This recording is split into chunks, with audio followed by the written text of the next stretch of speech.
3, 2, 1. Still Untitled talk show. Are we drinking this time again, Kent?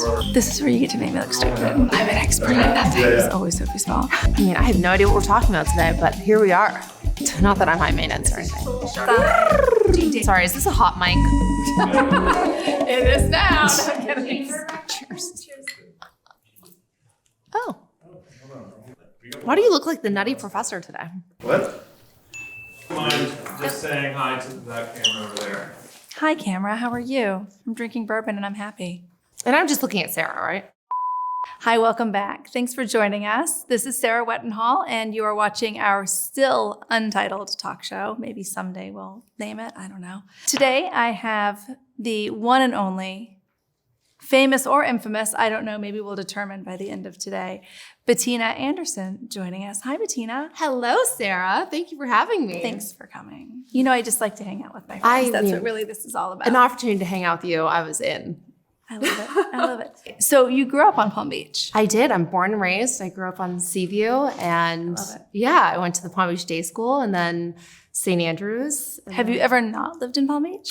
I went to school in New York for college. I went to Columbia, and I was there for 7 years. Wow. Not at Columbia. I went only for 4 years at Columbia, but I lived in New York. Because they generally call those people doctors. Yes. So any favorite stories of old Palm Beach growing up here? Like, how's the island different then versus now? Before, you couldn't have a franchise. Like, there was no Starbucks. There would not have been San Ambrose. So that sort of has changed also. It's nice to have new restaurants and, great places to shop. With all this newness and change, I just hope that Palm Beach maintains its spirit. Its sense of that self. makes it so special and unique. Yeah, no, I don't disagree. And that's what we've tried to do with the colony is maintain and honor that past, but make it relevant as we move forward. You have absolutely nailed it. So thank you. Cheers to you. Thanks, and my the dear, colony. and to you as well. So tell me, every magazine that I open, every Instagram page that I go on, I see your gorgeous face. Oh gosh. So obviously, model, fashion icon. I'm just Bettina. Fashion is something I truly love. Like, I love wearing beautiful clothes. I like going to beautiful places, like Slim Aaron's, right? What was his thing? It was like beautiful people wearing beautiful clothes. Doing beautiful things. Yes. Yep. So I do. I love fashion. I'm always honored when, someone features me in a magazine. It's like very nice. but it's nice to be wanted. It's nice to be, yes, exactly. Influencer. I don't know. I guess I'm more under the influence than I am influencing. Well, speaking of dating and private life, things that should stay private. Yes. What is it like to date in this day and age? To date in Palm Beach? Any cringy dating stories you want to tell? I've been with my husband since college, so I just live vicariously through you. You have to understand. Oh my goodness, Sarah. I have had some very cringe blind first dates. Okay. One had like a gun on him and had like $60,000 in cash in a bag. I thought he was like running from the guard. It was just the strangest thing I've ever experienced. I was like, okay, I'm like texting my friend my location, just in case. Wellness check. I was like, well, it's been really nice to meet you. I'm not kidding you. He had a bag. I was like, what's in there? Like, I joked with him. I said, do you have your passport, some cash, and a gun in there? And he goes, actually. And then he opened it, and he actually did. And I was like, this is a weird thing to bring to lunch. Like, I don't know. Welcome to Florida. Where do we go from here? Part of life. Your world. Yes. Exactly. So,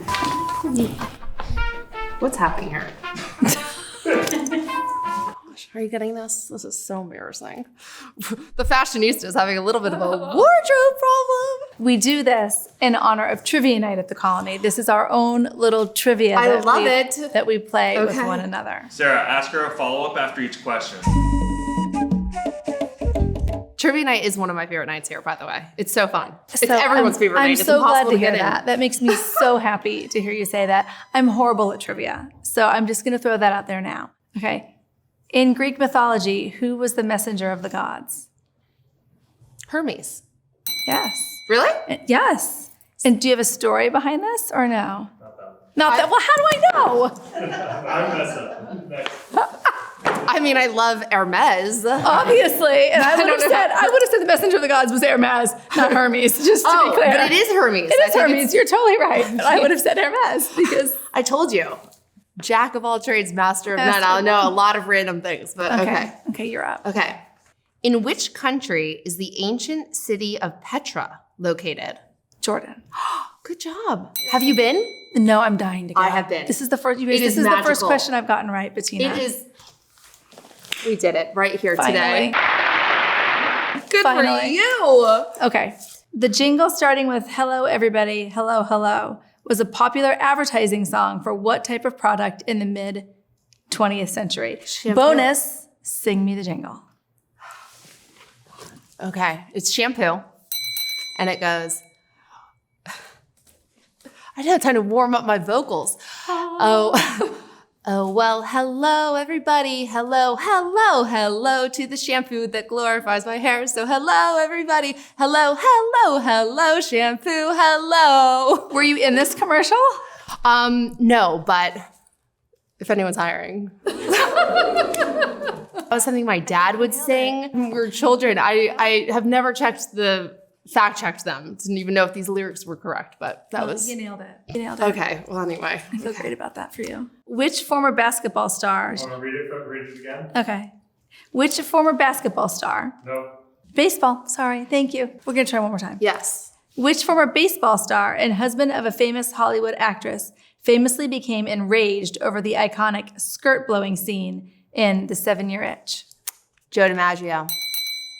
That's an easy one. It is, but I actually have a Joe DiMaggio story. Okay, tell me. In the 4th grade, my dad was a banker in Palm Beach, and he was Joe DiMaggio's banker. So Joe DiMaggio was coming up to Palm Beach for lunch, to have lunch with my dad. And my dad, I'll never forget it, we were all in the kitchen. He asked my brother if he wanted to come to lunch, thinking, my son, sports guy. Baseball, yeah. No interest, 0 interest. Next, he asked my twin sister, Christina, who was dressed up as Marilyn Monroe. I don't even know how many Halloweens in a row. She was obsessed with Marilyn Monroe. She was like, Marilyn Monroe, I can ask him all about Marilyn Monroe. And my dad said, no, you cannot bring her up because he was so in love with her. So she was like, well, then I'm not gonna go. And I was like, I wanna go. So I went, I had lunch, it was at Amici, where La Galoo is now actually. And I was in 4th grade when he was such a gentleman, Sarah, like pulled my chair out, walked me through the buffet, held my plate for me. He was so lovely, the most elegant man.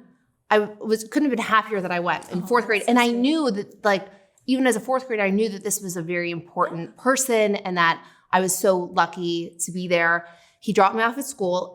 Everyone was changing classes. It was actually in the paper. Everyone was switching classes, and they all saw him get out of the car, open up my car door. The principal of the school saw him, and it was awesome. It was one of my favorite. I get goosebumps. It was one of my seminal elementary school moment, right? I know. So that was love it. Yeah. So I loved That's that. Great. So, Your lunch. Joe DiMaggio. I know. I love this. Thank you so much for having me. Thank you. Thank you for joining us. And until next time. Oh, I'm supposed to ask you one more question. Oh, yeah. Which is, what are we naming the talk show? What are we naming? This moment in time. I mean, I think we could do Between Two Palms. And this is pretty funny. I mean, I don't know about your other guests, but at least I think I was pretty funny. You are fun and funny. You are beautiful inside and out, and I love spending time with you. I hope you'll invite me back when I can warm up my vocal cords.